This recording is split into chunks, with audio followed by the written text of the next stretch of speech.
नमस्कार, मैं आर.के. ललित संस्कृत संभाषण में आप सबका हार्दिक स्वागत करता हूं। आज के इस भाग में हम सीखेंगे मेरे पास एक मोबाइल होगा, मेरे पास एक घर होगा तथा इसी प्रकार के और भी वाक्यों का संस्कृत में अनुवाद कैसे करें। तो आइए प्रारंभ करते हैं। मेरे पास एक कार होगी, मम एकम कार वाहनम भविष्यति। मेरे पास एक घर होगा, मम एकम गृहम भविष्यति। मेरे पास गाड़ी नहीं होगी, मम वाहनम न भविष्यति। मेरे पास साइकिल होगा, मम द्विचक्रिका भविष्यति। मेरे पास कुछ नहीं होगा, मम किंचित न भविष्यति। मेरे पास समय नहीं होगा, मम समयः न भविष्यति। मेरे पास पैसा नहीं होगा, मम धनम न भविष्यति। इन उदाहरणों से स्पष्ट है कि मेरे पास को संस्कृत में मम लिखा जाता है। मम शब्द का प्रयोग मेरा, मेरी, मेरे तथा मेरे पास के अर्थ में किया जाता है। यदि आप चाहें तो हिंदी के शब्द पास के लिए संस्कृत में पार्श्वे शब्द का प्रयोग कर सकते हैं, जैसे मेरे पास मम पार्श्वे, तुम्हारे पास तव पार्श्वे इत्यादि। होगा, होगी और होंगे के लिए एक वचन में भविष्यति, द्विवचन में भविष्यतः और बहुवचन में भविष्यन्ति का प्रयोग किया जाता है। जैसे एक लड़का होगा, एकः बालकः भविष्यति। दो लड़के होंगे, द्वौ बालकौ भविष्यतः। अनेक लड़के होंगे, अनेके बालकाः भविष्यन्ति। तुम्हारे पास सम्मान होगा, तब सम्मानम भविष्यति। लेकिन तुम्हारे पास धन नहीं होगा, किंतु तब धनम न भविष्यति। तुम्हारे पास मजबूरी होगी, तब विवशता भविष्यति। तब तुम्हारे पास कुछ नहीं होगा, तदा तब किंचित न भविष्यति। जब उसके पास गाड़ी होगी, यदा तस्य वाहनम भविष्यति। उसके पास मोबाइल होगा, तस्य दूरभाष यंत्रम भविष्यति। उसे एक पुत्र होगा, तस्य एकः पुत्रः भविष्यति। इन उदाहरणों से स्पष्ट है कि तुम्हारा, तुम्हारी, तुम्हारे और तुम्हारे पास को संस्कृत में तब लिखा जाता है।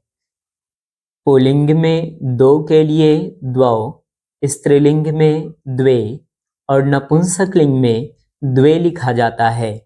जैसे दो लड़के होंगे, द्वौ बालकौ भविष्यतः। दो लड़कियां होंगी, द्वे बालिके भविष्यतः। दो फूल होंगे, द्वे पुष्पे भविष्यतः। तीन को पुल्लिंग में त्रयः, स्त्रीलिंग में तिस्रः और नपुंसकलिंग में त्रीणि लिखा जाता है। जैसे तीन लड़के होंगे, त्रयः बालकाः भविष्यन्ति। तीन लड़कियां होंगी, तिस्रः बालिकाः भविष्यन्ति। तीन फूल होंगे, त्रीणि पुष्पाणि भविष्यन्ति। चार को पुल्लिंग में चत्वारः, स्त्रीलिंग में चतस्रः और नपुंसकलिंग में चत्वारि लिखा जाता है। जैसे चार लड़के होंगे, चत्वारः बालकाः भविष्यन्ति।